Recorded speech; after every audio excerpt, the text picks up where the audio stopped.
अगर आपको हमारा वीडियो अच्छा लगे तो प्लीज एक लाइक और चैनल को सब्सक्राइब कीजिए। तो आइए वीडियो शुरू करते हैं। ज्ञान प्राप्त करने के लिए बहुत अधिक मेहनत लगती है और इसमें समय भी बहुत लगता है। ज्ञान प्राप्त करने के लिए कुछ तय सीढ़ियां हैं। एकदम छलांग मारकर ज्ञान हासिल नहीं कर सकते। गौतम बुद्ध को भी इस बात का अनुभव हुआ था। राजकुमार सिद्धार्थ अपनी पत्नी यशोधरा, पुत्र राहुल और राजमहल को छोड़कर जंगल की ओर निकल गए थे। सिद्धार्थ ऐसा ज्ञान प्राप्त करना चाहते थे जो आत्मज्ञान हो। वे आत्मज्ञान हासिल करने के लिए बहुत प्रयास कर रहे थे। कई प्रयासों के बाद उन्हें ज्ञान और बोध का अंतर समझ आया। एक दिन वे जंगल में बैठे थे। उस समय कुछ महिलाएं गीत गाते हुए बुद्ध के सामने से जा रही थीं। गीत के बोल और अर्थ ये थे कि सितार के तार न ढीले हों और न ही बहुत ज्यादा खिंचे हुए होना चाहिए। अगर सितार के तार ढीले होंगे तो सुर बिगड़ जाएंगे और खिंचे होने में तार टूटने का डर रहता है। महिलाओं के गीत की ये पंक्तियां सिद्धार्थ ने सुनी तो उन्हें ज्ञान नहीं बोध प्राप्त हो गया। ज्ञान यानी नॉलेज और बोध को कॉग्निशन कह सकते हैं। बोध अचानक आता है और जब आता है तो गहराई से आता है। इन पंक्तियों से वे समझ गए कि ये बात संतुलन के लिए कही जा रही है। सीख: जीवन में हर बात का संतुलन होना जरूरी है। न तो बहुत ज्यादा वैराग्य होना चाहिए और न ही बहुत ज्यादा भोग होना चाहिए। अगर इन बातों में संतुलन नहीं होगा तो जीवन में अशांति बनी रहेगी।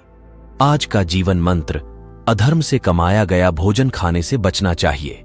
कहानी: महाभारत का युद्ध चल रहा था। 9 दिन बीत चुके थे। दुर्योधन ने भीष्म पितामह से शिकायत करते हुए कहा, आप ठीक से युद्ध नहीं कर रहे हैं। हमारे पक्ष के कई राजा मारे गए हैं। मेरे कई भाई मारे जा चुके हैं, लेकिन अब तक एक भी पांडव नहीं मरा है।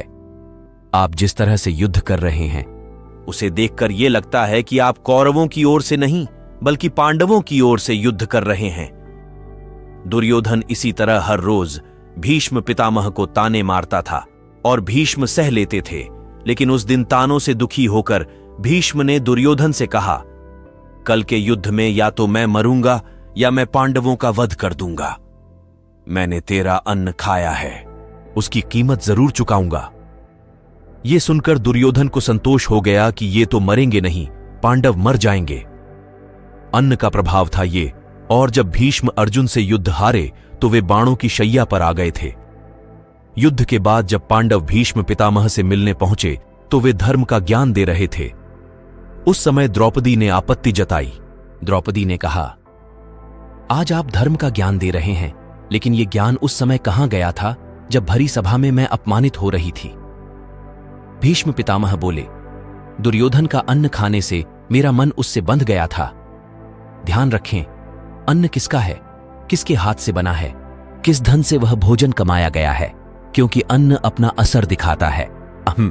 सीख: जब भी कहीं भोजन करें तो ध्यान रखें वह अन्न कैसे काम से कमाया गया है। अगर अन्न अधर्म से कमाया गया है तो उसे खाने से बचना चाहिए। भोजन के संबंध में ये सावधानी जरूर रखें। आज का जीवन मंत्र: कभी भी किसी काम का अहंकार न करें, क्योंकि सबसे ऊपर परम शक्ति है। कहानी: वैसे तो शिवाजी अहंकार नहीं करते थे, वे वीर तो थे ही, और कभी कभी वीर व्यक्ति के भीतर सूक्ष्म अहंकार पनप जाता है। रामगढ़ का किला बन रहा था। शिवाजी वहां निरीक्षण करने पहुंचे। शिवाजी ने किले पर देखा कि कई मजदूर काम कर रहे हैं। उनके मन में एक भाव जागा कि मैं किला बनवा रहा हूं तो कई लोगों को जीविका मिल रही है मेरे कारण। शिवाजी के मन में सूक्ष्म सा मैं और मेरा का भाव उतर गया। उसी समय उनके गुरु रामदास जी वहां पहुंचे। रामदास जी सिद्ध महात्मा थे। वे शिवाजी के पास खड़े होते ही समझ गए कि इनके अंदर कुछ चल रहा है। वहां एक छोटी सी चट्टान थी। गुरु रामदास ने शिवाजी से पूछा, ये चट्टान यहां क्यों है? शिवाजी ने उत्तर दिया, जब यहां रास्ता और द्वार बनेगा तो इस चट्टान को हटा दिया जाएगा। गुरु ने कहा, इसे अभी तुड़वाओ।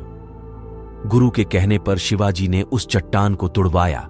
जब चट्टान टूटी तो उसमें एक छोटा सा गड्ढा था जिसमें पानी भरा हुआ था और एक जीवित मेंढक बैठा था जो उचक कर भाग गया। जैसे ही मेंढक कूदा, शिवाजी के मन में एक विचार आया कि मेरे गुरु ने ये चट्टान अभी क्यों तुड़वाई।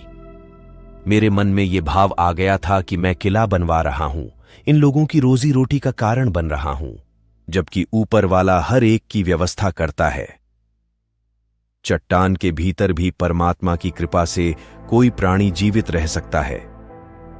सीख: गुरु कभी कभी ऐसी कृपा कर देते हैं कि शिष्य का अहंकार खत्म हो जाता है। कभी भी किसी काम का अहंकार नहीं करना चाहिए, क्योंकि उसके पीछे परम शक्ति काम कर रही होती है। अगर जीवन में कोई अनुभवी या गुरु कुछ बात कहे तो उसे गंभीरता से मानना चाहिए।